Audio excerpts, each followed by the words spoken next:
Greetings, happy warriors, and thank you for being part of the Rabbi Daniel Lapin Show, where today, and you know this is unusual, today we have a guest.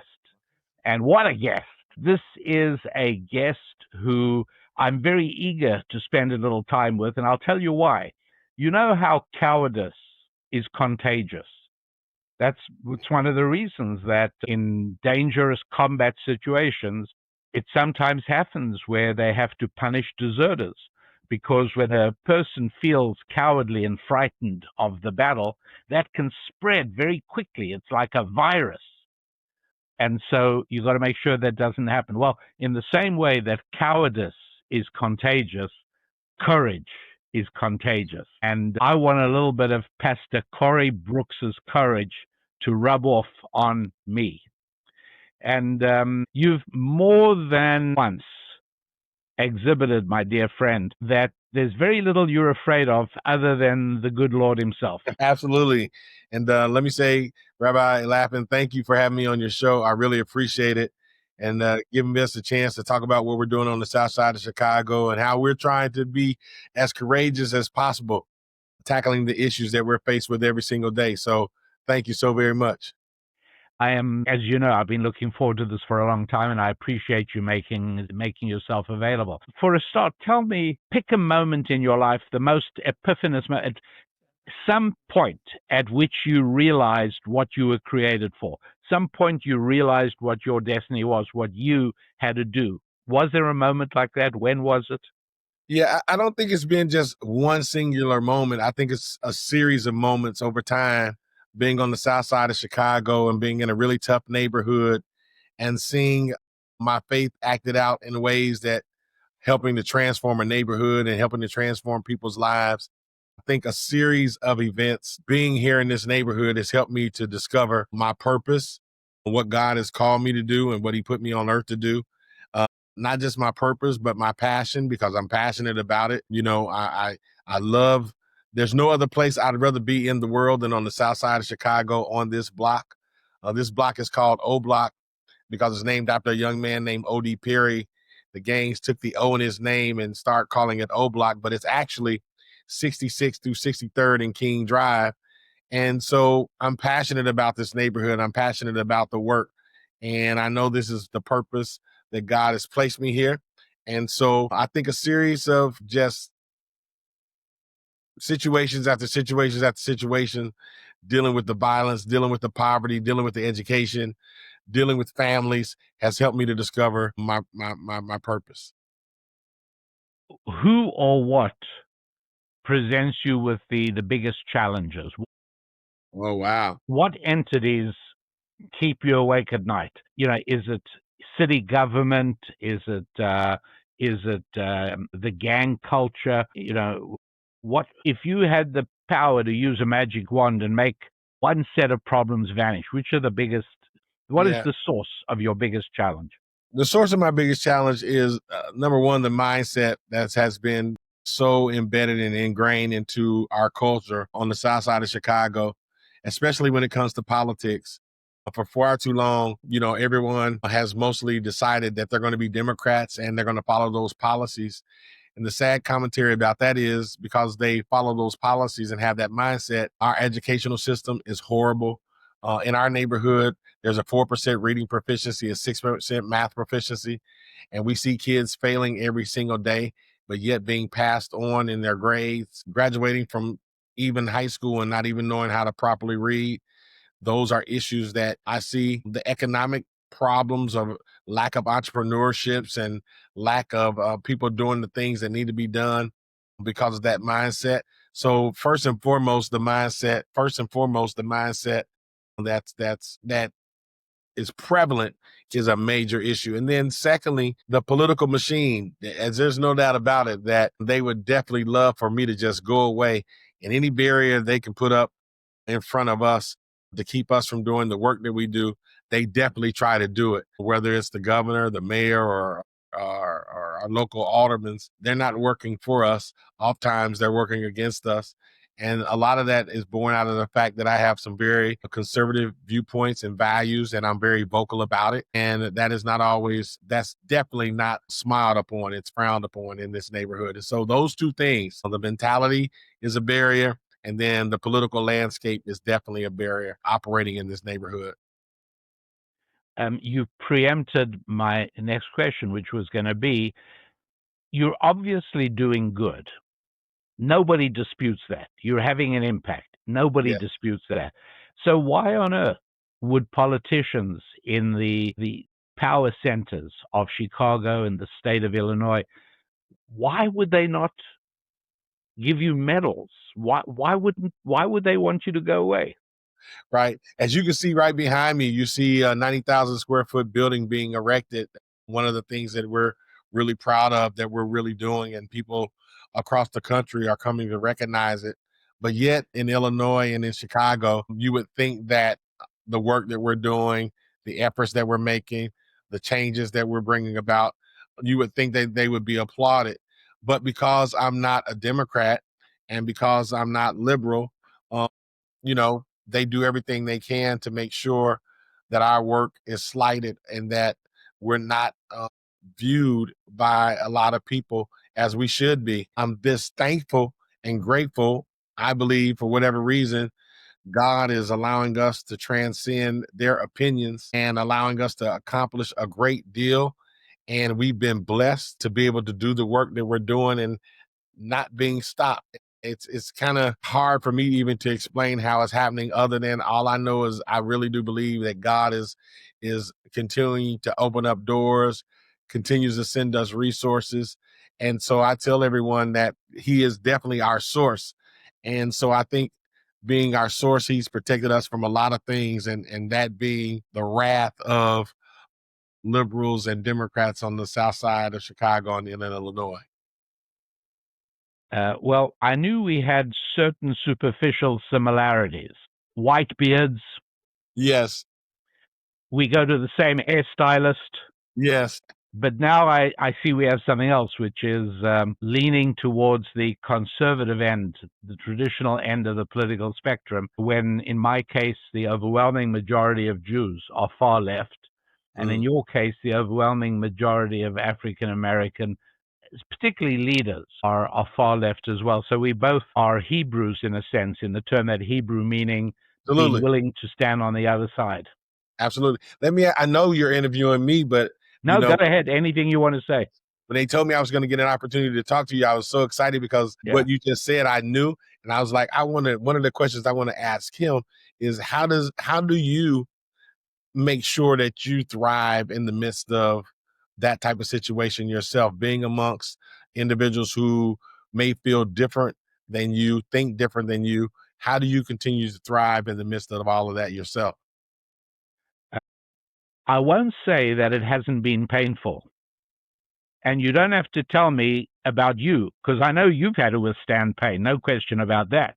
So I won't say it's been without pain. However, being surrounded by my family, and thank God my wife and I have been on the same page, and so our children have grown up on the same page. So with praise to God, there's not a single child I have who is embarrassed by my positions. That's good. And then to also have a group of friends that are with you. Job's life was saved in chapter 3 when he sat down with his friends. That's where it begins to turn around. That's good stuff. And so we need that. We Yeah. need that. And so once that inner fortress of family and friends is strong, we can pretty much handle the incoming shells. Absolutely. Absolutely. So that's sort of how it's been for me. But there's no question about it that I have had slings and arrows, as well as flamethrowers and rocket-propelled grenades coming in from the Yes. body politic of the liberal Jewish community. Yeah. Yeah. You can't speak out against prominent Jewish political leaders like Charles Schumer or Adam Schiff Yeah. or many of the other, or George Soros for that matter, who set up a district attorney in Chicago who was a disaster. So you can't speak out against these very public and very powerful Jews without expecting some blowback. So yeah, I think we've had similar experiences in that respect. Absolutely. Absolutely. Thanks for sharing that. Yeah, yeah, that's very much part of it. It's extraordinary to me because if the one thing that Jews do right is emphasis on family. Yes. Marriage and family are strong in the Jewish community, and yet they will push policies that undermine marriage and family for everybody else. Yeah. It's amazing that you say that, because that's a true statement. The fact that the Jewish culture has such strong families is amazing, especially with all the trials and tribulations that they've gone through for so many years, that still families have stayed intact. And I think that's one of the things that have made you in the Jewish family so resilient. However, as you also said, sometimes some of them push policies that are opposite of what's going on in their own, backgrounds. And we see that being played out with our families in Chicago. 85% of the households in our neighborhood are single parent households. We do more funerals than we do weddings. And it's a lot of the culture and a lot of the policies That is terrifying statistic. You do that more turn things funerals around. than weddings. Yes, you can't turn things around like that. It's almost like having a fire hose, and you're trying to get a drink of water. It's coming at you too fast and too furious, and we see that every single day. And I think the biggest thing that, as a Black man in our Black culture, that we're going to have difficulty is, if we don't get our families back intact, it's going to be impossible for us to change our culture and to change the dynamic. And that's the reason why, for me, I push those conservative views and conservative values, because I think those are the only things that support having strong families. And we definitely need to have people turn back toward family, and we definitely need to strengthen family if we're going to change uh, our culture and change the situations in our neighborhoods across America. Anywhere you see in urban areas across America, you're going to see broken families and devastation of families hand in hand. So if you could wave the magic wand and rebuild marriage and family so that not 85% are single parent households, but 90% are functional family households, how much of the dysfunction, how much of the pathology would go away, do you think? Overnight, you would see a drastic change. Statistics bear that kids are more likely to drop out of school, more likely to be impoverished, more likely to go to prison when they come from broken homes, or when they don't come from two-parent households. And so just having strong families can change the dynamics of a lot of those things.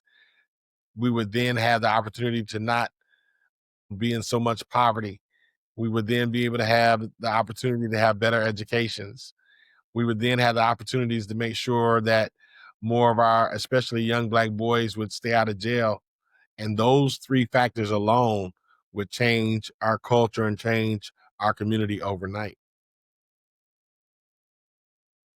I don't know lots of countries around the world. I'm not a huge traveler, but I know the United Kingdom and I know the United States. Everything that we sort of euphemistically speak about in America as inner city culture, but I think that's a euphemism. I think it's sort of everybody means Black culture, Right. but we Absolutely.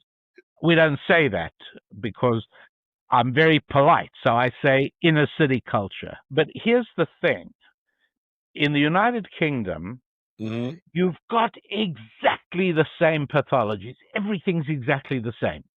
It's inner city, and there's crime, and there's no marriage, and there's no family, and education is a mess, excepting everyone has white skin. Hmm. So, am I right or am I wrong to speak about this as not being a black culture thing, but something else, a destructive culture thing, regardless of your ethnic background? Am I wrong in that? Or am You're 100% right. I mean, there have been studies that show for some of the individuals who live in the hills of Tennessee, and predominantly white individuals who are in poverty, who are facing some of the same statistics. The same things happen. Broken homes are producing more people in poverty, more people not knowing how to read, more people going to jail. And as you just said, in the UK, those same things are bearing to be true as well. And so it's not so much about color; it's about a culture of degradation, a culture of the disintegration that we see hand in hand every single day. So, no, you're right on point. It's not about the color of skin that we see these issues. Wherever we see these issues, whether you're black or white, or regardless of your religion and nationality, yeah? whenever you see a broken families, the results tend to be almost the same. Okay, so that does not bother you if I speak in those terms. Oh, absolutely not. No, sir. Let me try taking this a little bit further and tell me whether you think I'm okay on this or whether I'm stepping onto slippery ground here. Okay. In trying to explore what this culture is about, we've agreed that it's got nothing to do with being black or being white or being Jewish or being Baptist. It doesn't matter. Right. So, one possibility, and I'm sure there are others, but this I've been grappling with this, and knowing that I was going to be talking to you for the last 5 or 6 weeks, I've been thinking about this a lot.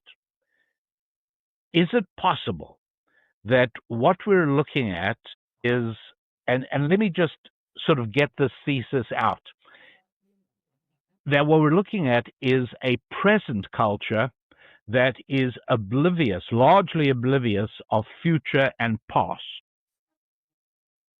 I think that it is one of the odious legacies of secularism, because I think that what faith does, whether it's your faith or my faith, but a Bible based Judeo Christian faith, keeps on reminding us that there was a yesterday. Mm. And so if I say to you, what happened 2,000 years ago, important to your life or not important? Very important, right? Absolutely. For me too. And if I say that the future is going to bring some kind of glorious, call it messianic redemption of a kind, we may not fully understand the details, but we're moving towards something glorious. Okay with that or not okay with that? Definitely okay with that. Me too. And so we are relating viscerally in a very conscious way. The Mhm. past is real and the future is real. Yes.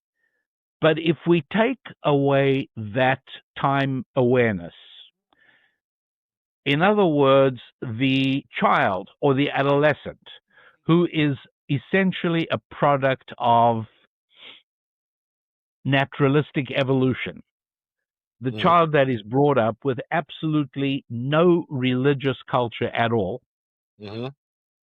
that child and that adolescent and eventually that adult is super hyper aware of the present, because Yes. every pleasure of every bodily appetite impacts what I feel at this very moment. Yes. And every pain that I feel is in this very moment. Right. And so if I am asked to weigh up a current pleasure against the threat of future pain in 5 years' time, it doesn't register with me. Absolutely. Or if somebody says to me, don't do that, Lapin, because your grandfather would be ashamed of you, I'd say, number one, I couldn't care. Number two, I don't even remember him. I don't even know who he was. I don't care, because this is what I want to do right now. Right. Do your homework, So you'll be able to graduate high school. What, in 3 years' time? That's off my radar screen. I don't know about that. All I know is that this afternoon I'd rather hang out with my girlfriend than do my homework. Yes. That's Yes. my theory, and I'm interested in your take on it. That in secularizing our society, by taking God out of the society, one of the baleful, painful consequences is that we have allowed people to develop an oversized awareness of present, Yes. and we've blurred future and past into insignificance. Tell me what you think. I would agree with that wholeheartedly, that the secularist thought has definitely, without a shadow of a doubt, moved God into the background. And moving God into the background has caused us, just as you just said, to not even consider the past as anything relevant. We're definitely don't have the capacity to look toward tomorrow and next week. And so what happens? We're eternally trapped in right now and in the presence. And it keeps us from making things better in life because we're not even looking forward. We're not even looking to the next generation and how things can be. It's always the secular thought about, I need to do something for me now. I need to feel good now. I need to get it now. And everything is in the now. And I definitely agree that that is causing so much problems for all of us and all of humanity. That whole secular movement is a tremendous problem. I'm interested to hear that. You've given me a reason to continue thinking along these lines. Yes, absolutely. If some benefactor puts $5 million in your hands tomorrow, what would you do with it?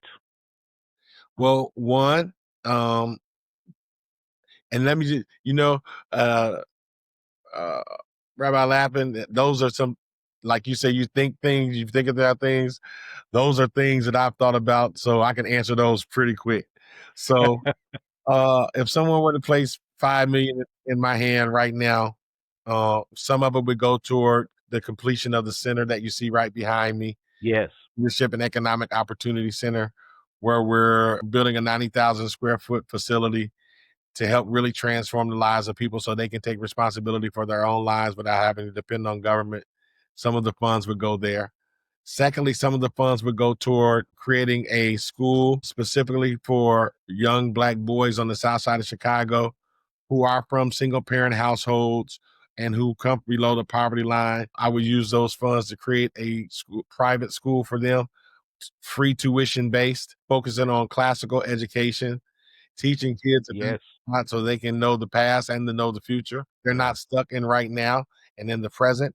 And I would start to mold and build up a strong army of young boys that would become married, produce good fathers and good husbands. That's where I would spend the money. So those two areas. And then the third thing, I would take some money and put it in an endowment, because one of the problems that we've had traditionally with institutions in our culture is that they don't last. And one of the reasons why they don't last is because they're stuck in the right now and they don't look toward, hey, the next generation is going to have to pay for some facilities and some programs and some things. So I want part of my legacy to be that I leave an endowment so that the organization will not have to depend on any government funds and they can do all the things that we're passionate about and that we have a purpose to do.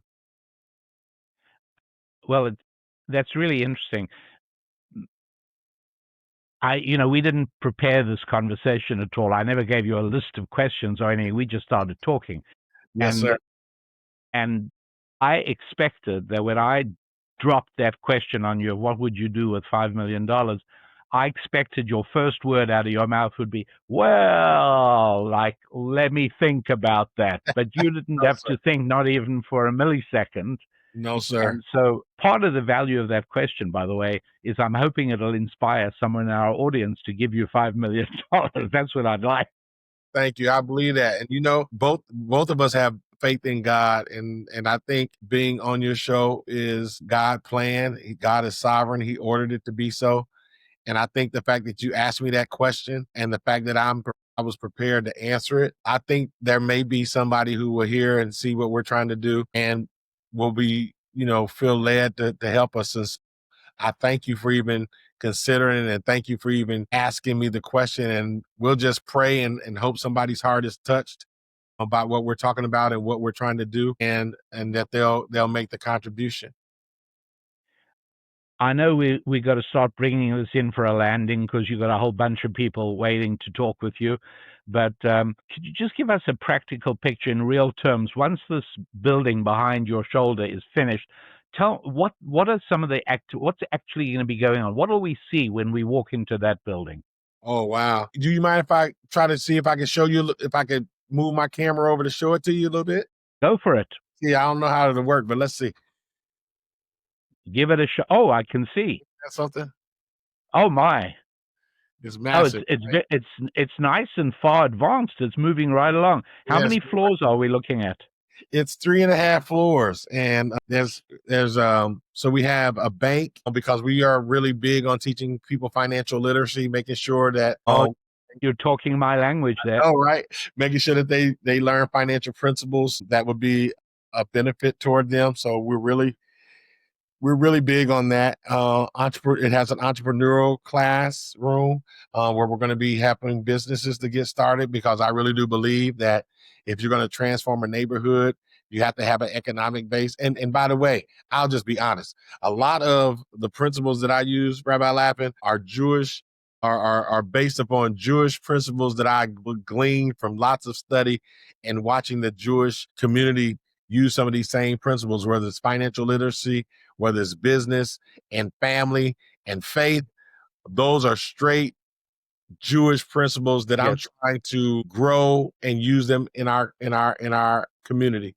And so you'll see a lot of faith being displayed, the finances, the entrepreneurship, even the trades.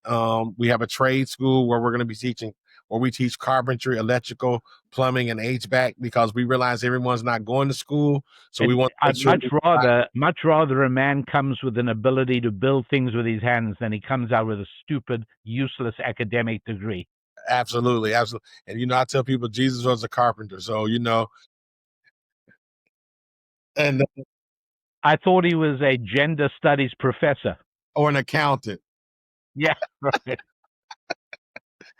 So we're trying to teach those things. And so we have the center is about teaching leadership. It's about teaching economics. It's about helping people to understand all the opportunities that they have available to them, and that they can take control of their lives with the help of God and putting their faith in God, and not having to depend on any government to pull them up or to get them out of situations. And so that's what the center is really all about. So it's 90,000 square foot of just life change and transformation. Well, Pastor, added to my prayers are prayers for your good health and strength, Sir. because I think you are needed there for many, many, many years to come. Rabbi, thank you so much. And I, again, am so appreciative of being on your show. And I've been waiting to talk to you. And hopefully, prayerfully, we can do this again. I'd love to talk to you. I was just going to say, let's do this again. All right, absolutely. Even if we're not doing an interview, I want to talk with you and just. That would be a privilege, and I look forward. All right, thank you so much. All right, so thanks so much for being available, and it was exhilarating talking to you, and it fills me with a sense of optimism and hope. So, not to mention renewed courage. So, thank you. Thank you. All right, take care.